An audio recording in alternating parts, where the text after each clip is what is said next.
Hi friends, welcome to Rangeesh FX trader. So forex trading பற்றின நிறைய இன்ஃபர்மேஷனான videos நம்ம சேனலில் இருக்கும். ஸோ அதை பற்றின வீடியோஸ் மட்டும் நம்ம சேனலில் இருக்கும். ஓகே, ஸோ கிட்டத்தட்ட வீடியோ போட்டு ரொம்ப நாள் ஆயிடுச்சு, ஒரு 1 to 2 வீக்ஸ் இருக்கும்னு நினைக்கிறேன். ஸோ நிறைய விஷயங்கள் வெளியே போய் பார்க்க வேண்டிய இருந்துச்சு. கிறிஸ்மஸ் வந்துச்சு, நியூ இயர் வந்துச்சு. ஸோ எல்லோரும் ஹாப்பியாக என்ஜாய் பண்ணியிருப்பீங்கன்னு நினைக்கிறேன். ஸோ இந்த வீடியோவில் நம்ம எதை பற்றி பார்க்க போகிறோம் அப்படின்னு கேட்டிங்கன்னா, உண்மையாகவே ஃபாரெக்ஸ் ட்ரேடிங்கில் ஏர்ன் பண்ணலாமா அப்படிங்கிற டவுட்ஸ் இன்னும் நிறைய பேருக்கு கிளியர் ஆகவே இல்லை. உண்மையாகவே ஃபாரெக்ஸ் ட்ரேடிங்கில் ஏர்ன் பண்ணலாமா, இல்லை இன்ஃப்ளூயன்சர்ஸ்லாம் சும்மா சொல்கிறாங்களா, இல்லைனா இதுலேருந்து ஏர்னிங் பண்ணவங்க இருக்காங்களா, இதுக்கான எவ்வளோ ப்ரூஃப்ஸ் பார்த்தாலுமே நம்மளால் கரெக்டாக இன்னும் அதை ஐடென்டிஃபை பண்ண முடியல. ஸோ ஃபாரெக்ஸ் ட்ரேடிங்கில் உண்மையாக ஏர்ன் பண்ணலாமா பண்ண முடியாதா அப்படிங்கிறத இந்த வீடியோவில் ஃபுல்லாக பார்க்க போகிறோம். அண்ட் ஃபாரெக்ஸ் ட்ரேடிங்கில் என்னென்ன முக்கியமான விஷயங்கள் நீங்கள் பார்த்து பண்ணணும், எப்படி இருக்கிறவங்க பண்ணணும் அப்படிங்கிறது. ஸோ ஆல்ரெடி ஒரு பேசிக் வீடியோ நம்ம போட்டிருப்போம். அதை தாண்டி இது ஒரு ரொம்ப இன்ஃபர்மேஷனான வீடியோவாக இருக்க போது. ஸோ மறக்காமல் வீடியோ ஃபுல்லாக பாருங்கள். அண்ட் நம்ம சேனலை சப்ஸ்கிரைப் பண்ணாமல் இருந்தீங்கன்னா மறக்காமல் போய் நம்ம சேனலை சப்ஸ்கிரைப் பண்ணி வச்சுக்கோங்க. அண்ட் இன்ஸ்டாகிராம் ஃபாலோ பண்ணி வச்சுக்கோங்க. ரொம்ப இம்பார்ட்டண்டான டிப்ஸ் எல்லாமே ஃப்ரீயாகவே இன்ஸ்டாகிராம்ல யூடியூப்லேயே நம்ம சொல்லி கொடுத்துட்ருக்கோம். ஓகேவா? ஓகே, வாங்க வீடியோக்குள்ளே போகலாம்.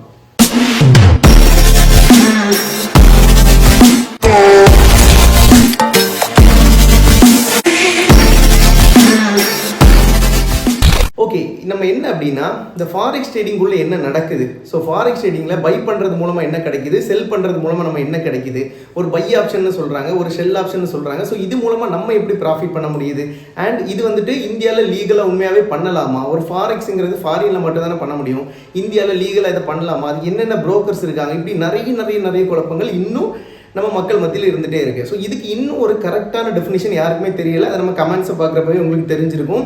ஸோ மேக்ஸிமம் நிறைய வர கமெண்ட்ஸ் என்ன அப்படின்னு பார்த்தீங்கன்னா, என்ன ப்ரோக்கர் யூஸ் பண்ணுறீங்க, இது இந்தியாவில் லீகலாக இல்லீகலாக, இதுதான் மேக்ஸிமம் நிறைய வரும். அண்ட் வித்ட்ரால் ப்ராப்ளம் இருக்குமா, டெபாசிட் பண்ணால் வருமா, அண்ட் இன்ஃபேக்ட் நிறைய பேர் கேட்டிருக்காங்க, போலீஸ் அரெஸ்ட் பண்ணிட்டு போவாங்களா, நம்மளை தூக்கி போய் ஜெயிலில் போட்டுருவாங்களா, அண்ட் இந்த மாதிரி நிறைய விஷயங்கள் நம்மகிட்ட கேட்டிருக்காங்க. ஸோ அது எல்லாமே ஓவராலாக நம்ம இந்த வீடியோவில் பார்த்துடலாம். ஓகேவா? ஸோ ஃபஸ்ட்டு ஃபாரெக்ஸ்னால் என்ன அப்படின்னு கேட்டிங்கன்னா, ஸோ ஃபாரெக்ஸில் 2 விதம் இருக்குது. ஸோ ஃபாரெக்ஸ்லையும் இன்வெஸ்ட்மெண்ட் பண்ணலாம், ட்ரேடிங்கும் பண்ணலாம். ஸோ இன்வெஸ்ட்மெண்ட்டுன்னு சொல்கிறப்ப என்ன அப்படின்னா, இப்போ நார்மலாக ஷேர் மார்க்கெட்டு நம்ம சொல்கிறப்ப நம்ம என்ன பண்ணுவோம்னா, ஒரு கம்பெனிஸோட ஸ்டாக்கை வந்துட்டு நம்ம ட்ரேட் பண்ணுவோம் ஆர் இன்வெஸ்ட் பண்ணுவோம். ஸோ அது வந்து இந்தியன் மார்க்கெட் கீழே வரும். ஃபாரெக்ஸ்ன்னு சொல்கிறப்ப அதில் நம்ம என்ன பண்ணுறோம் அப்படின்னு பார்த்தீங்கன்னா, கரன்சி பேர்ஸை பண்ணுறோம். ஸோ அதுலேயும் ஸ்டாக்ஸ் எல்லாமே இருக்குது, பட் அதை நம்ம பண்ணலை. நம்ம என்ன பண்ணுறோம் அப்படின்னா, ஸோ நம்ம வந்துட்டு நமக்கு எப்படின்னா, நமக்கு நார்மலாக நிஃப்டி 50 இருக்கிற மாதிரி அவங்களுக்கு NIS 100ன்னு சொல்லிட்டு இருக்கோம், US 100ன்னு சொல்லிட்டு இருக்கோம். ஸோ அந்த மாதிரிலாம் இருக்குது ஸ்டாக்ஸ், பட் அதை நம்ம பண்ணல. நம்ம பண்ணுறது கரன்சி பேர்ஸை பண்ணுறோம். ஸோ எதுக்காக கரன்சி பேர்ஸை பண்ணுறோம், ஒரு ஃபாரெக்ஸ் ட்ரேடிங்கை ஏன் நம்ம சூஸ் பண்ணுறோம் அப்படின்னு கேட்டிங்கன்னா, 2 விதத்துலேயும் நம்மளால் ப்ராஃபிட் பண்ண முடியும்.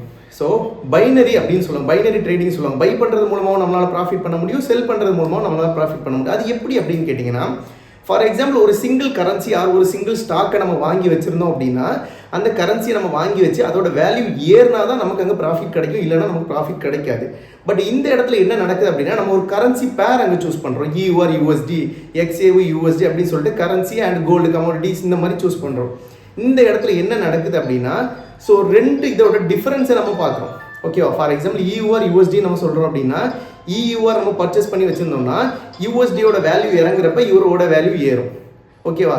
ஸோ USD நம்ம பர்ச்சேஸ் பண்ணி வச்சுருந்தோம்னா யூரோட வேல்யூ இறங்குறப்ப USD வேல்யூ ஏறும். ஸோ இது மூலமாக தான் பை அண்ட் செல் பண்ணுறோம். இன்னும் இந்த பை அண்ட் செல் பண்ணுறது மூலமாக எப்படி ப்ராஃபிட் வருதுங்கிறது நிறைய பேருக்கு இன்னும் டீட்டெயில் தெரியல. அது ஒரு தனி வீடியோவே நான் போடுறேன். ஓகேவா? அதை பற்றி தெளிவான டெஃபினிஷன். செல் பண்ணுறது மூலமாக எப்படி ப்ராஃபிட் வருது இன்னும் நிறைய பேருக்கு தெரியல. செல் பண்ணுறது மூலமாகவும் நம்ம பை தான் பண்ணுறோம். அதை பற்றி ஃபுல் வீடியோ நான் உங்களுக்கு அடுத்து வரக்கூடிய இடத்துல சொல்லிடுறேன். ஓகே, ஸோ ஒரு விதம் பைனரி ட்ரேடிங். 2வது இந்த ட்ரேடிங் வந்து ஒரு போதை மாதிரி நிறைய பேருக்கு ஆயிடுது. போதை என்ன அப்படின்னா, வேறு எந்த ஃபீல்டுலேயுமே நம்மளால் இவ்வளோ ரிட்டர்ன்ஸ் எடுக்க முடியாது. ஒரு ஷார்ட் பீரியடில் வேறு எந்த ஃபீல்ட்லேயுமே நம்மளால் இவ்வளோ ரிட்டர்ன்ஸ் எடுக்க முடியாது. ஸோ இந்த ஃபீல்டில் ஃபாரெக்ஸ் ட்ரேடிங்கை பொறுத்த அளவில் நம்மளால் ஈஸியாக எடுத்துடலாம் அப்படிங்கிற ஒரு மைண்ட் செட்டு இருக்குது. ஓகே, இதெல்லாம் இருக்கிறப்ப உண்மையாகவே இதுக்கு நம்ம என்னென்ன விஷயங்கள் தெரிஞ்சு வச்சுருக்கணும். ஃபஸ்ட்டு பணத்தை எடுத்துடலாம், பணத்தை ட்ரேடிங் பண்ணிடலாம், சம்பாதிச்சிடலாம், எவ்ரிதிங் என்ன வேணால் இருக்கட்டுமே, அதுக்கு என்னென்ன விஷயங்கள் நம்ம தெரிஞ்சு வச்சுருக்கணும் அப்படிங்கிறது ரொம்ப முக்கியமான இடமா இந்த ஃபாரெக்ஸ் ட்ரேடிங்கில் இருக்குது.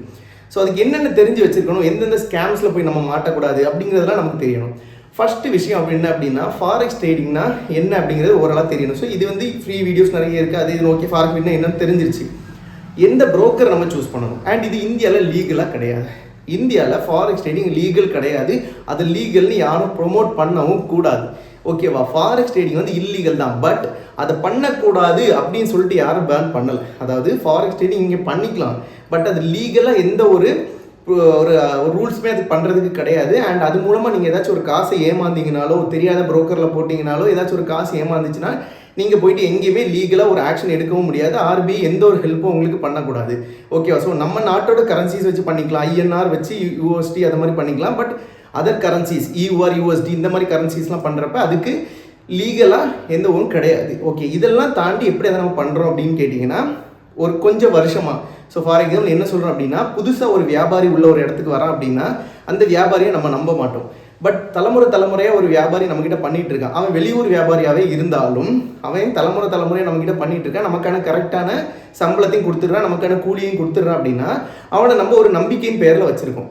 ஸோ அப்படி நம்பிக்கையின் பேரில் வச்சுருந்த ஒரு 2 புரோக்கரை தான் சூஸ் பண்ணி நம்ம பண்ணிகிட்டு இருக்கோம். ஸோ நான் பண்ணுறது மேஜராக என்ன அப்படின்னு பார்த்தீங்கன்னா, எக்ஸ்என்எஸ் அண்ட் ஆப்டோஎஃப்எக்ஸ் பண்ணுவேன்.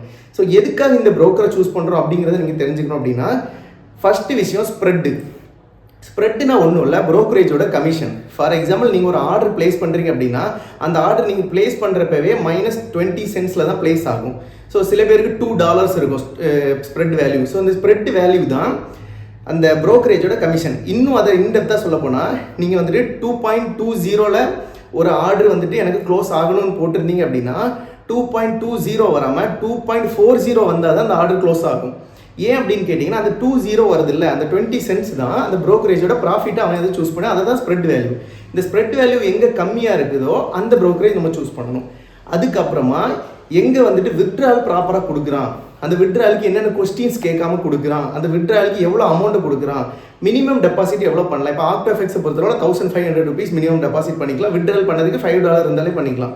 எக்ஸ்என்எஸை பொறுத்தளவு உங்களுக்கு $15 இருக்கணும் வித்ட்ரால் பண்ணுறதுக்கு. நீங்கள் வந்துட்டு டெபாசிட் பண்ணுறதுக்கு வந்துட்டு 2500 சம்திங், அது டைம் மாறி இருக்கும். பட் 2500 ஓரளவு 3000 இருந்தால் பண்ணிடலாம்னு வைங்களேன். ஸோ இந்த மாதிரி இருக்குது. ஸோ இந்த ஸ்ப்ரெட் வேல்யூ, அதுக்கப்புறமா வந்துட்டு இந்த வித்ட்ரால் அண்ட் டெபாசிட் கொடுக்குறது, இதெல்லாம் பார்த்து ஒரு ப்ரோக்கரேஜ் சூஸ் பண்ணும். அண்ட் நம்ம யூஸ் பண்ணுறது எக்ஸ்என்எஸ் அண்ட் ஆப்டோஎஃப்எக்ஸ். ஓகேவா? ஸோ இதை தாண்டி வேறு நிறைய ப்ரோக்கர்ஸ் இருக்குது. ஸோ நம்ம இன்ஸ்டியூஷனில் நான் பண்ணிட்டு இருக்கப்பல அங்கே வேறு ப்ரோக்கர்ஸ் நிறைய பேர் இருந்தாங்க. ஸோ அதை நான் இன்னும் உள்ளே கொண்டு வரல. மேபி ஃபியூச்சரில் நான் அதை ஒருவேளை உள்ளே கொண்டு வந்தேன், இன்வெஸ்டர்ஸ்க்காக உள்ளே கொண்டு வந்தேன் அப்படின்னா அதை நான் வந்துட்டு சொல்கிறேன். ஓகேவா? ஓகே. ஸோ இதை தாண்டி ஒரு ப்ரோக்கர் நம்ம சூஸ் பண்ணியாச்சு. அண்ட் நிறைய பேருக்கு இன்னும் ஒரு விஷயம் தெரியலை. என்ன அப்படின்னா, ப்ரோக்கரேஜில் ட்ரேட் பண்ணணுமா இல்லை ட்ரேடிங்க்குன்னு தனி பிளாட்ஃபார்ம் வைக்கணுமா அப்படிங்கிறது நிறைய பேருக்கு தெரியல. ஸோ நான் எல்லாத்தையுமே சொல்லிப்பேன், ப்ரோக்கரேஜுக்கு நம்ம வச்சுக்கிறது எக்ஸ்என்எஸ் அண்ட் ஆப்டோஎஃப்எக்ஸ். ட்ரேடிங்க்கு நம்ம பண்ணுறது MetaTrader 5 தான் யூஸ் பண்ணுவோம். எக்ஸ்என்எஸ் ஸ்கூலில் போயிட்டு அதில் இருக்கக்கூடிய ட்ரேடிங் பிளாட்ஃபார்ம் நம்ம ட்ரேட் பண்ண மாட்டோம். ஸோ ட்ரேடிங் பிளாட்ஃபார்ம் நிறைய இருக்குது. MetaTrader 4 இருக்குது, MetaTrader 5 இருக்குது, CTrader இருக்குது, Xtrader இருக்குது, சொல்லிட்டு நிறைய ட்ரேடர் இருக்குது ட்ரேடிங் பிளாட்ஃபார்ம். பட் நம்ம சூஸ் பண்ணிக்கிறது MetaTrader 5. ஓகேவா? முன்னாடி 4 யூஸ் பண்ணிட்டு இருந்தோம். இப்போ 5 வந்துட்டு கொஞ்சம் நமக்கு யூஸ்ஃபுல்லாக இருக்குன்னு, அதாவது நமக்கு கன்வீனியண்ட்டாக இருக்குது. ஸோ ஓகேவா, நமக்கு யூஸ் பண்ணுறதுக்கு கொஞ்சம் ஈஸியாக இருக்கிறனால MetaTrader 5க்குள்ளே போயிட்டோம். ஸோ நிறைய விஷயங்கள் அதில் எக்ஸ்ட்ராவாக இருக்கும். மாடிஃபை பண்ணி வைக்கிறது, டேக் ப்ராஃபிட்டை மாடிஃபை பண்ணுறது, ஸ்டாப் லாஸை மாடிஃபை பண்ணுறது, இந்த மாதிரி எக்ஸ்என்எஸ் குள்ளாடி போயிட்டு அக்கௌண்ட் ஓப்பன் பண்ணி அங்கே உள்ள ட்ரேடிங் அந்த login ID and server password எடுத்துகிட்டு வந்து MetaTrader 5ல போட்டு லாகின் பண்ணி அங்கே தான் நம்ம ட்ரேட் பண்ணுறோம். எக்ஸ்என்எஸ்குள்ளே நம்ம ட்ரேட் பண்ணல. எக்ஸ்என்எஸ்ஸை நம்ம வந்துட்டு ஜஸ்ட் டெபாசிட் அண்ட் வித்ட்ராலுக்காக வச்சுருக்கோம். நம்ம போய் ட்ரேட் பண்ணுறது எம்டி ஃபைலில் ட்ரேட் பண்ணுறோம். ஓகேவா? ஸோ இப்போ இந்தியாவில் இது லீகலாக இல்லையாங்கிறத நான் சொல்லிட்டேன். ஓகேவா? இந்தியாவில் லீகல் கிடையாது, லீகல் யாரும் ப்ரொமோட் பண்ணவும் கூடாது. பட் பண்ணலாம். ஒரு வெளியூர் வியாபாரி வரான், அவன் கொஞ்ச நாள் நல்லா பண்ணிட்டு இருக்கனால அவனை நம்பி பண்ணுறோம். அண்ட் என்ன ப்ரோக்கர் சூஸ் பண்ணோம் அப்படிங்கிறதே பண்ணிட்டோம். எப்படி நம்ம டெபாசிட் பண்ணுறது, பேங்க்லேருந்து டெபாசிட் பண்ணுவோமா, யூஎஸ்டிடி மூலமாக டெபாசிட் பண்ணுவோமா, இல்லைனா வந்துட்டு எப்படி வித்ட்ரால் பண்ணுறோம், நீங்கள் எப்பவும் ஒரே மெத்தடை சூஸ் பண்ணிக்கோங்க. நீங்கள் பேங்க் மூலமாக டெபாசிட் பண்ணீங்க அப்படின்னா வித்ட்ராலையும் பேங்க் மூலமாக பண்ணுங்கள். நீங்கள் யூஎஸ்டி மூலமாக டெபாசிட் பண்ணீங்க அப்படின்னா, யூஎஸ்டிடி மூலமாக டெபாசிட் பண்ணிங்கன்னா வித்ட்ராலையும் யூஎஸ்டிடி மூலமாகவே பண்ணிக்கோங்க. ஓகேவா? ஸோ நார்மலாக யூபிஐ ஐடி வச்சு பண்ணீங்க அப்படின்னா வித்ட்ராலையும் யூபிஐ ஐடி மூலமாக பேங்கிங் ப்ராசஸ் மூலமாக பண்ணுங்கள். மேக்ஸிமம் நம்ம சின்ன அமௌண்ட்டு தான் போட்டு பண்ண போகிறோம், அதனால் பேங்கிங் மூலமாக பண்ணுங்கள். பெரிய லெவலில் பண்ணுறாங்க யூஎஸ்டிடி பண்ணுவாங்க. யூஎஸ்டிடிக்கு நம்ம டெதர் வச்சு யூஸ் பண்ணிக்கோ. ஸோ அதை நான் வந்துட்டு அடுத்த தனி வீடியோஸில் போடுறேன். ஓகேவா? ஸோ நார்மலாக வித்ட்ராலுக்கும் டெபாசிட்டுக்கும் பேங்க் யூஸ் பண்ணிக்கிறது கொஞ்சம் ஈஸியாக இருக்கும். அண்ட் ஒரே ஃபார்மேட்டை யூஸ் பண்ணுங்கள், மாற்றி யூஸ் பண்ணாதீங்க. இதனாலையும் பிரச்சனைகள் வர்றதுக்கு வாய்ப்பு இருக்குது. அண்ட் இன்னொரு விஷயம், இந்த அமௌண்ட் வந்து போய் லாக் ஆகுமா, நம்ம கேபிட்டலுக்கு அங்கே சேஃபா அப்படின்னு கேட்டிங்க அப்படின்னா கேபிட்டல் அங்கே சேஃபாக தான் இருக்கும். அதுக்கு எந்த ஒரு பிரச்சனை இல்லை. பட் அதுக்கு நல்ல ப்ரோக்கராக சூஸ் பண்ணிங்க அப்படின்னா கேபிட்டல் வந்து நமக்கு சேஃபாக இருக்கும். ஓகேவா? இப்போ புதுசாக ஒரு ஸ்கேம் வந்திருக்கு. ஸ்கேம் பற்றி நான் பேசக்கூடாதுன்னு நினச்சிருந்தேன். But okay. ஸோ என்ன அப்படின்னா, முன்னாடி வந்துட்டு புரோக்கர் வந்து இன்ஃப்ளூயன்சருக்கு காசு கொடுக்க மாட்டான். ட்ரேடிங் வந்துட்டு பண்ணுறோன்னு சொல்லிட்டு அதாவது ட்ரேடிங் பண்ணுறவங்க கிட்ட அது வந்து அதிகமாக காசு கிடச்சிட்டு இருந்துச்சு. புரோக்கரேஜை ஃப்ரீயாக கொடுத்துட்டு இருந்தோம். ட்ரேடிங் சொல்லி கொடுக்குறவங்க கிட்டேருந்து காசு வாங்கிட்டு இருந்தோம். அது முன்னாடி. இப்போ என்ன பண்ணுறேன்னா, ட்ரேடிங் சொல்லி கொடுக்குறவங்கள்ட்ட வாங்குற காசை விட புரோக்கரேஜ் அதிகமாக காசு தரோம். ஸோ அப்போ சொல்லி கொடுக்குறத ஃப்ரீயாக கொடுத்துக்கிட்டு ப்ரோக்கரேஜை நம்ம அழுத்திக்கிட்டு கொண்டு வந்து உள்ளே வைக்கிறோம். ஓகேவா? ஸோ இதை பற்றி நான் இன்டெப்த்தாக பேச விரும்பலை. புரிஞ்சிக்கோ, புரிஞ்சுக்கிட்டவன் புரிஞ்சுக்கோ, இல்லாதவன் வந்துட்டு ஸோ நம்ம சப்ஸ்கிரைபர்ஸ் யாரும் மேக்ஸிமம் இந்த ஸ்கேமில் மாட்ட மாட்டாங்க. அதனால் அந்த ஸ்கேம் பற்றி பேச விரும்பலை. ஓகேவா? ஓகே. ஸோ இப்போ வந்துட்டு நம்ம இந்தியாவில் லீகலாக இல்லைங்கிறத பார்த்துட்டோம். அண்ட் வந்துட்டு டெபாசிட் எப்படி பண்ணுறோம், விட்டால் எப்படி பண்ணுறோம், என்னென்ன பிளாட்ஃபார்ம்ஸ் தேவை. ஓகே, இதுக்கு வந்துட்டு என்னென்ன பிளாட்ஃபார்ம்ஸ் தேவை. ஸோ ஃபஸ்ட்டு நமக்கு தேவை வந்து ப்ரோக்கரேஜுக்கு ஒரு பிளாட்ஃபார்ம் நமக்கு தேவை, ஒரு ஆப் தேவை, அதை நம்ம மொபைல்லேயே வச்சுக்கலாம். அதுக்கப்புறமா வந்துட்டு ட்ரேடிங் பண்ணுறதுக்கு ஒரு பிளாட்ஃபார்ம் தேவை, MetaTrader 5ன்னு சொல்லிட்டோம். அதை அனலைஸ் பண்ணுறதுக்கு ஒரு பிளாட்ஃபார்ம் தேவை, அது TradingView ஆர் investing.com ரெண்டுமே யூஸ் பண்ணிக்கலாம். TradingView நல்லாயிருக்கும், TradingView யூஸ் பண்ணிக்கிறது பெட்டர். இந்த 3 பிளாட்ஃபார்ம் நமக்கு போதும். இதை தாண்டி நமக்கு வேணும் அப்படின்னா ஃபாரெக்ஸ் ஃபேக்ட்ரி, அது நியூஸ் பார்க்கறதுக்காக நம்ம யூஸ் பண்ணுவோம். ஓகேவா? ஸோ இந்த மாதிரி ஒரு மேக்ஸிமம் இந்த 3 போதும். ஒரு ப்ரோக்கரு, ஒரு ட்ரேடிங் பிளாட்ஃபார்ம், ஒரு அனலைஸ் பண்ணுறதுக்கான ஒரு பிளாட்ஃபார்ம். இந்த 3மே தேவையானது. அண்ட் இதுக்கு லேப்டாப் வேணுமா, மொபைல் ஃபோன் வேணுமா, எது இருந்தால் எனக்கு ஈஸியாக இருக்கும்? மொபைல் ஃபோன் மட்டும் வச்சே ட்ரேட் பண்ணலாம். என்ன பார்த்தீங்கன்னா நான் மேக்ஸிமம் மொபைல் ஃபோனில் தான் அனலைசிங் பண்ணுவேன், மொபைல் ஃபோன்லாம் ட்ரேடிங் பண்ணுவேன். பட் அந்த எக்ஸ்பீரியன்ஸ்குள்ளே நீங்கள் வர்றதுக்கு முன்னாடி ஒரு லேப்டாப் இருந்துச்சுன்னா உங்களால் ஈஸியாக அனலைஸ் பண்ண முடியும். ஃபார் எக்ஸாம்பிள், மொபைல் ஸ்க்ரீனில் நம்மளால் குறிப்பிட்ட ஒரு டேட்டா மட்டும் தான் பார்க்க முடியும், அதில் ஒரு ட்ரெண்ட் லைன் மட்டும் தான் வரைய முடியும். பட் நம்ம லேப்டாப்லேயே ஒரு பெரிய ஸ்க்ரீனில் பார்க்குறப்ப ஸோ கொஞ்சம் back to back long trend லைன்ஸ்லாம் வரைகிறதுக்கு ஈஸியாக இருக்கும். ஸோ ஃபஸ்ட்டு நீங்கள் உள்ள பேசிக்காக வரீங்க அப்படின்னா முதல் லேப்டாப்பில் இருந்தே பழகி வர்றது என்ன பொறுத்தளவு பெஸ்ட்டு. நீங்கள் அனலைஸ் பண்ணுறதுக்கு லேப்டாப் யூஸ் பண்ணிக்கோங்க, ப்ரோக்கரேஜையும் ட்ரேடிங் பிளாட்ஃபார்மையும் மொபைலில் வச்சுக்கோங்க, அதுதான் பெஸ்ட்டு. ஓகேவா? ஸோ ஓகே, ஓரளவு இதை பற்றி எல்லாமே சொல்லிவிட்டேன். அண்ட் ட்ரேடிங்கில் உண்மையாகவே சம்பாதிக்கலாமா? எல்லாருக்குமே டவுட், பெரிய டவுட். ட்ரேடிங்கில் உண்மையாகவே சம்பாதிக்கலாம், ஃபாரெக்ஸ் ட்ரேடிங்கில் உண்மையாகவே சம்பாதிக்கலாம். ஃபாரெக்ஸ் ட்ரேடிங் கேம்பிளிங் கிடையாது. ஏன் கேம்பிளிங் கிடையாதுன்னா, உனக்கு ஓடுற சார்ட்டு தான் எனக்கும் ஓடுது, எனக்கு ஓடுற சார்ட்டு தான் ஃபாரினர்ஸ்க்கும் ஓடுது. ஸோ வேர்ல்டு ஃபுல்லாகவே ஒரே சார்ட்டு தான் ஓடுது. அந்த சார்ட்டில் தான் நம்ம ப்ரெடிக்ட் பண்ணுறோம். ஸோ இது வந்து ஒரு ஸ்பெகுலேஷன் மார்க்கெட்டிங், அதாவது எதிர்பார்ப்பு, இப்படி போகுங்கிற ஒரு எதிர்பார்ப்போட போடுறது. நம்ம வந்துட்டு அதை ப்ரெடிக்ட் தான் பண்ணுறமே தவிர நம்ம அதை மூவ் பண்ணலை. ஃபஸ்ட்டு அதை புரிஞ்சுக்கணும். ரெண்டாவது, இது ப்ரெடிக்ட் பண்ணுறது எந்த மாதிரி பண்ணுறோம் அப்படின்னா, இதுக்கு முன்னாடி எந்தெந்த மாதிரிலாம் அந்த மார்க்கெட் பண்ணியிருக்கு. ஒரு கோல்டு எடுத்துக்கிட்டோம் அப்படின்னா அந்த கோல்டு இதுக்கு முன்னாடி எந்தெந்த மாதிரிலாம் மூவ் ஆகிருக்கோ அதை எடுத்துகிட்டு வந்து நம்ம அனலைஸ் பண்ணி இப்போ இருக்கிற சார்ட்டில் போடுறமே தவிர நம்ம வந்துட்டு புதுசாக ஒரு வித்தே உள்ள கொண்டு போகலை. ஓகேவா? ஸோ பேக் டு பேக் இந்த கோல்டு எந்தெந்த மாதிரிலாம் ஒர்க் பண்ணியிருக்கு, இந்த கரன்சி பேர் எந்தெந்த மாதிரிலாம் கேரக்டர் பண்ணியிருக்கோ அந்த கேரக்டரை ஃபைண்ட் அவுட் பண்ணிட்டு வந்து நம்ம இதுக்குள்ளே இம்ப்ளிமெண்ட் பண்ணுறோம். ஓகேவா? அது மட்டும் தான் நடக்குது. பட் ஃபாரெக்ஸ் ட்ரேடிங் ஏர்ன் பண்ணுறதுக்கு உங்களுக்கு தேவையானது ஃபஸ்ட்டு எதையும் ஏற்றுக்கிற தன்மை. ஓகேவா? எதுனாலும் ஏற்றுக்கணும், லாபமோ நஷ்டமோ அதை ஏற்றுக்கிற தன்மை உனக்கு இருக்கணும், நீ பயப்படக்கூடாது அந்த இடத்துல. ரெண்டாவது, பொறுமை. ரொம்ப ரொம்ப ரொம்ப முக்கியமான விஷயம் பொறுமை. ஓகேவா? மூணாவது, கொஞ்சம் அனலைசிங் தெரிஞ்சிருக்கணும். ஓகேவா? அனலைஸ் பண்ணாமல் குருட்டாம்போக்கில் லக்கி ட்ரேட் எடுக்கவே கூடாது. ஓகேவா? ஸோ ஹெட்ஜிங் தான் ட்ரேடிங்னு சொல்கிறவங்க ஒரு பக்கம், ஹெட்ஜிங்கே பண்ணக்கூடாதுன்னு சொல்லி நம்மள மாதிரி இருக்கிறவங்க ஒரு பக்கம், 1 லட்சம் 2 லட்சம் வச்சு ட்ரேட் பண்ணணும்னு சொல்கிறவங்க ஒரு பக்கம், $100 and $200 வச்சே பண்ணலாம் சொல்கிறவங்க ஒரு பக்கம். என்ன பொறுத்தளவில் நீ ஒரு ட்ரேடு வைக்கிற அப்படின்னா, ஸோ என்னோட கான்செப்ட் படி மிஞ்சி போனால் நீ அந்த ட்ரேடுக்கு ஒரு $10 ஸ்டாப் லாஸ் வைப்பியா? ஒரு $10 ஸ்டாப் லாஸ் வைக்கிறேன்னா ஒரு 5 ட்ரேட் எடுக்கிறேன்னா உனக்கு 5 ட்ரேடுமே நீ ஃபெயிலியர் ஆனாலே உனக்கு $50 இருந்தாலே உங்ககிட்ட போதும். ஓகேவா? நீ ஸ்டாப் லாஸ் வச்சு தானே ட்ரேட் எடுக்க போகிற. நீங்கள் ஸ்டாப் லாஸ் இல்லாமல் ட்ரேட் எடுக்கிறவங்க தான் லக்கி ட்ரேட் எடுப்போம்.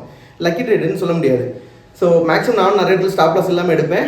பட் அந்த இடத்துல எனக்கு தெரிஞ்சிருக்கும் இந்த இடம் மூவ் ஆகும், இந்த இடம் மூவ் ஆகும். பட் லிக்விடிட்டி எடுக்கிறதுக்காக மேலே போயிட்டு வரோம் எனக்கு தெரிஞ்சிருக்கும். பட் கான்ஃபிடென்ட்டாக ஒரு நிறைய இடத்துல ஸ்டாப் லாஸ் போட்டு ட்ரேட் எடுப்பேன். ஓகேவா? ஸோ அமௌண்ட் வந்துட்டு பெரிய லெவலில் இருக்கணும், லட்சக்கணக்கில் இருக்கணும் அப்படின்னா, லட்சக்கணக்கில் நீ போட்டால் லட்சக்கணக்கில் எடுக்கலாம், லட்சக்கணக்கில் நீ போட்டால் லட்சக்கணக்கில் போயிடும். அதையும் தெரிஞ்சுக்கணும். ஓகேவா? ஸோ எல்லாம் ஓவராலாக தெரிஞ்சிருச்சு. இதையும் தாண்டி ஃபாரெக்ஸ் ட்ரேடிங்கில் ஏர்ன் பண்ணுறவங்க ஒரு சைடு ஏர்ன் பண்ணிட்டு இருக்காங்க. ஃபாரெக்ஸ் ட்ரேடிங்கை பொறுமையாக கற்றுக்காமல் அவசரப்பட்டு கற்றுக்கிட்டவங்களும் நிறைய பேர் ஏர்ன் பண்ண முடியாமல் பண்ணிட்டு இருக்காங்க. இன்ஃபேக்ட் ஒருத்தங்க கோர்ஸில் ஜாயின் பண்ணுறப்ப இருக்கிற அந்த ஆர்வம் வந்து அந்த கோர்ஸ் முடிகிறப்ப இருக்கிறது இல்லை. ஓகே, இப்போ என்ன பொறுத்தளவில் நான் நிறைய விஷயங்கள் வந்துட்டு கொஞ்சம் பொறுமையாக பண்ணுவேன். ஃபார் எக்ஸாம்பிள், ஒரே நாளில் எல்லாத்தையும் சொல்லிக் கொடுக்கணும்னு பார்க்க மாட்டேன். கொஞ்சமாக அவங்க மைண்டில் ஏற்றணும்னு நினைப்பேன். ஒரு 2 days டிலே ஆச்சு அப்படின்னா அந்த 2 days டிலேயில் நான் அவங்க வந்துட்டு அதிகமான ப்ராக்டிஸ் பண்ணியிருப்பாங்கன்னு நினைப்பேன். பட் அவங்க என்ன பண்ணியிருப்பாங்க, அந்த 2 days டிலேயில் அந்த ஃபாரெக்ஸ் ட்ரேடிங்கை மறந்துடுவாங்க. ஸோ இந்த மாதிரி இருக்கக்கூடாது. ஒரு குறிக்கோளோட நம்ம உள்ளே இறங்குறோம் அப்படின்னா அதை பற்றி ஃபுல்லாக தெரிஞ்சுக்கிட்டு வெளியே வர்ற மாதிரி இருக்கணும். நானே அமைதியாக இருந்தால் கூட நீங்களே கால் பண்ணி அதை எனக்கு சொல்லிக் கொடுங்க சொல்லி உங்களுக்கு அந்த இன்ட்ரெஸ்ட் இருக்கணும். அந்த மாதிரி நிறைய பேருக்கு இருக்கிறதுல அதெல்லாம் இருக்கணும். ஓகேவா? ஸோ இதை தாண்டி ட்ரேடிங் கற்றுக்காமையும் பண்ணலாம் அப்படின்னு சொல்லிட்டு ஃப்ரீயாகவே பார்த்து பண்ணலாம் அப்படின்னு சொல்லிட்டு ஒரு சைடு ஓடி பண்ணலாம். அதை நான் ஃபஸ்ட்டே சொல்லிட்டேன்ல, புரோக்கர் காசு கொடுக்கல, கற்றுக் கொடுக்குற இடத்துல காசு கிடைக்குது, புரோக்கரை ஃப்ரீயாக கொடுத்தேன், கற்றுக் கொடுக்குற இடத்துல இருந்து வாங்கிக்கிட்டேன். ஓகேவா? இப்போ புரோக்கர் நிறைய கொடுக்குறான், கொடுக்குறத ஃப்ரீயாக கொடுக்குறேன், புரோக்கர்கிட்டேருந்து வாங்கிக்கிறேன். ஓகே, ஸோ இந்த மாதிரி போயிட்டுருக்கு. ஃபாரெக்ஸ் ட்ரேடிங்கில் பண்ணலாம். ஃபாரெக்ஸ் ட்ரேடிங் வந்து லீகல் கிடையாது, பட் ஃபாரெக்ஸ் ட்ரேடிங் இந்தியாவில் பண்ணலாம். ஒரு வெளியூர் வியாபாரியை நம்பி நம்ம பண்ணிக்கிட்டு இருக்கோம். ஸோ சின்ன அமௌண்ட் போட்டு சின்னதாக எடுக்கிற வரைக்கும் எந்த ஒரு ப்ராப்ளமே இருக்காது. ரொம்ப பெருசாக பண்ணணும்னு நினச்சி பெரிய லாஸ்லாம் சந்திக்காதீங்க. ஃபாரெக்ஸ் ட்ரேடிங்கை கற்றுக்கோங்க. ஃபாரெக்ஸ் ட்ரேடிங் வந்து ஃப்யூச்சருக்கு நல்லது, பட் ஃபாரெக்ஸ் ட்ரேடிங் உங்கள் ஃப்யூச்சரையும் ஸ்பாயில் பண்ணிடும் தெரியாமல் பண்ணுனா. ஓகேவா? தெரியாமல் 2 க்ரீன் கேண்டில் போகுது, பையை போடு, 2 ரெட் கேண்டில் போகுது, செல்லை போடுன்னு சொல்லி போட்டு விஷயம் தெரியாமல் பண்ணிங்கன்னா, அதாவது ஃபாரெக்ஸ் ட்ரேடிங் கற்றுக்கிறதுக்கு கொடுக்குற காசை உள்ளே கொண்டு வந்து போட்டு நான் பண்ணிடுவேன்னு சொல்லிட்டு பண்ணினீங்க அப்படின்னா அது உங்கள் ஃப்யூச்சரே ஸ்பாயில் பண்ணிடும். அதே இது ஒரு டாக்டர் வந்து நான் வந்துட்டு மெடிக்கல் கற்றுக்காமல் நான் வந்துட்டு ஒரு ஹாஸ்பிட்டல் கட்டுறேன்னு சொல்லி கற்றுக்கிட்டா நம்மளால் ஒத்துக்க முடியாது. எந்த ஒரு இதுக்குமே. ஸோ இப்போ என்ன பார்த்தாலும் நான் பெரிய லெஜெண்ட்லாம் கிடையாது, நான் சொல்லி கொடுக்குறது தான் மார்க்கெட்டில் மூவ் ஆகும் அப்படின்லாம் கிடையாது. எனக்கு தெரிஞ்ச விஷயத்த நான் சொல்லித்தரேன், அவ்வளோதான். ஓகேவா? ஸோ இதுக்கு பேக்ரவுண்டில் என்னென்னலாம் இருந்துச்சு அப்படிங்கிறத நம்ம வீடியோஸ் பார்த்தாலே தெரியும். எனக்கு தெரிஞ்சதை நான் சொல்லித்தரேன், அது ஓவராலாக கரெக்டாக ஒர்க் ஆகிட்டு இருக்குது அப்படிங்கிறதுனால நம்ம ஃபாலோவர்ஸும் ஹாப்பி, அதாவது நம்ம ஸ்டூடெண்ட்ஸும் ஹாப்பி, எல்லோரும் ஓகேவா போயிட்டுருக்கு. பட் ஃபாரெக்ஸ் ட்ரேடிங்கில் நீ தான் ராஜா நான் தான் ராஜான்னு கிடையாது. நீ அவனை குறை சொல்கிறது இவனை குறை சொல்கிறது அப்படிலாம் கிடையாது. அவங்கவுங்களுக்கு தெரிஞ்ச மெத்தடை அவங்கவுங்க சொல்லிக் கொடுப்பாங்க. எனக்கு தெரிஞ்ச மெத்தட் நான் சொல்லிக் கொடுப்பேன், இன்னொருத்தருக்கு தெரிஞ்ச மெத்தட் இந்த சொல்லிக் கொடுப்பாரு. ஸோ அவர் சொல்லிக் கொடுத்தா கரெக்ட், இவர் சொல்லிக் கொடுத்தா கரெக்டும் கிடையாது. நீ ஒரு மெத்தடை கரெக்டாக படி. ஓகேவா? ப்ரைஸ் ஆக்ஷன் படிக்கணுமா, எஸ்எம்சி படிக்கணுமா, ஏஎம்டி படிக்கணுமா, அக்குமுலேஷன் படிக்கணுமா, மேனிபுலேஷன் என்ன படி, அதான் சொல்கிறேன்ல, நிறைய பதுவாங்க. ஐஆர்எல், இஆர்எல், யூஆர்எல் சொல்லிட்டு நிறைய இருக்குது. என்ன ஸ்ட்ராட்டஜி படிக்கணும் அப்படின்னா உனக்கு எதில் கரெக்டான மென்டார் கிடைக்கிறாரோ அவர் சொல்கிறத நீ அதிகமாக ப்ராக்டிஸ் பண்ணி படி. ஓகேவா? இப்போ என்கிட்ட நீ வந்தனா நான் அட்வான்ஸ் ப்ரைஸ் ஆக்ஷன் சொல்லுவேன், சில இடத்துல எஸ்எம்சி சொல்லி கொடுப்பேன். ஆர்டர் பிளாக், ஒரு ஆர்டர் பிளாக்னா அந்த ஆர்டர் பிளாக்கு இருக்கிறதுக்கு என்னென்ன ரீசன்லாம் வேணும். இம்பேலன்ஸ் தேவைப்படும், பிரேக் ஆஃப் ஸ்ட்ரக்சர் தேவைப்படும், லிக்விடிட்டி கலெக்ட் ஆகிருக்கணும், ஒரு சப்ளை அண்ட் டிமாண்ட்ஸ் ஒன்று இருக்குன்னா அதுக்கு என்ன இருக்கணும், கன்சல்டேஷன் இருக்கணும், பிரேக் ஆஃப் ஸ்ட்ரக்சர் இருக்கணும், எஃப்இஜி இருக்கணும், இம்பேலன்ஸ் இருக்கணும். ஸோ இந்த மாதிரி ஒரு ட்ரெண்ட் பிரேக் அவுட் ஆகணும்னா அந்த ட்ரெண்ட் பிரேக் அவுட் ஆகிறதுக்கு எங்கே போய் ஆர்டர்ஸை கலெக்ட் பண்ணி வரும், இப்படிங்கிறது எல்லாத்தையுமே ஒரு மென்டார் சொல்லி கொடுக்குறத நீ கரெக்டாக புரிஞ்சுக்கிட்டு பண்ண அப்படின்னா நீ ட்ரேடிங் சக்ஸஸ் ஆக. இங்கேருந்து கொஞ்சம் வாங்குறது, இங்கேருந்து கொஞ்சம் படிச்சுட்டு அங்கே போயிட்டு அவங்ககிட்ட கொஞ்சம் படிக்கிறது, இவங்ககிட்ட கொஞ்சம் படிக்கிறது, கடைசியில் சக்ஸஸ் பண்ணவே முடியாது. ஒரே ஆள் கூடயே ட்ராவல் பண்ணுங்கள். நம்ம இந்த பர்சனல் மென்டார்ஷிப்லாம் கொண்டு வந்து இதுக்காக தான். ஒரே ஆள் கூட ட்ராவல் பண்ணுங்கள், ஒரே டைமில் கற்றுக்கோங்க, அவசரப்படவே படாதீங்க. 1 மந்த்து கற்றுக்கிறது, 2 மாதம் கற்றுக்கிட்டாலும் 3 மாதம் கற்றுக்கிட்டாலும் பண்ணுறத தெளிவாக பண்ணணும். ஓகேவா? அவசரப்பட்டு கற்றுக்கிட்டு இப்போ கிட்டத்தட்ட என்ன பார்த்தீங்கன்னா ஒரு 2 வீக்ஸாக நான் வந்துட்டு வீடியோஸும் போடலை, என் சிக்னல் குரூப்லேயே பெரிய சிக்னல்ஸ் கொடுக்கல. ஓகேவா? சின்ன சின்ன அனலைசிங் கொடுத்துருந்தேன். ஸோ அந்த மாதிரி தான் போயிட்டுச்சு. ஏன் அப்படின்னா ஸோ சின்ன சின்ன ஈவெண்ட்ஸ் இருந்துச்சு, நான் வெளியே போக வேண்டியது இருந்துச்சு. என்னோட ஸ்டூடெண்ட்ஸும் அதை புரிஞ்சுக்கிட்டாங்க. அவங்க அந்த டைமில் அவங்களோட ஒர்க் அவுட்டை பண்ணிட்டு இருப்பாங்க. அடுத்து போக நான் அப்படி கண்டினியூ பண்ணி அவங்கள என் கூடவே ட்ராவலில் கொண்டு போயிடுவேன். ஸோ அது எனக்கு தெரியும். பட் வந்துட்டு நான் வந்துட்டு இங்கே கொஞ்சம் கற்றுக்கிட்டேன், இங்கேருந்து இந்த லீவ் டைமில் இங்கேருந்து கொஞ்சம் கற்றுக்கிட்டேன், இப்படி பண்ணாதீங்க. ஒரே ஸ்டைலில் மூவ் ஆகுங்க, ஒரே ஸ்டைலில் போங்க. ஃபாரெக்ஸ் ட்ரேடிங் வந்து ஈஸியாக மணி ஏர்ன் பண்ணலாம். ஓகேவா? கண்டினியூஸாக இனி நம்ம சேனலில் வீடியோஸ் வந்துகிட்டே இருக்கும். எல்லா வீடியோஸையுமே வாட்ச் பண்ணுங்கள், எந்த வீடியோஸையுமே கட் பண்ணாதீங்க. எப்படி ட்ரேட் பண்ணணும், என்னென்ன மெத்தட்ஸ் யூஸ் பண்ணணும், என்னென்ன ஸ்ட்ராட்டஜி யூஸ் பண்ணணும் அப்படிங்கிறது எல்லாமே உங்களுக்கு சொல்லித் தருவேன். ஸோ நம்ம சேனலை சப்ஸ்கிரைப் பண்ணி வச்சுக்கோங்க, அண்ட் இன்ஸ்டாகிராமில் போய் ஃபாலோ பண்ணி வச்சுக்கோங்க. நம்ம வந்துட்டு யூடியூப்ல வந்துட்டு ரங்கீஷ் எஃப்எக்ஸ் ட்ரேடர்னு இருக்கும், இன்ஸ்டாகிராமில் நாகர்கோவில் மார்க்கெட் ட்ரேடர்னு இருக்கும். ஸோ ஃபாலோ பண்ணிவிட்டு சப்ஸ்கிரைப் பண்ணி வச்சுக்கோங்க. தேங்க்ஸ் ஃபார் வாட்சிங் திஸ் வீடியோ. கீப் வாட்சிங் ஆல் வீடியோஸ். கூடவே ஸ்டே டியூன்டாக இருங்க. ஓகேவா? பை.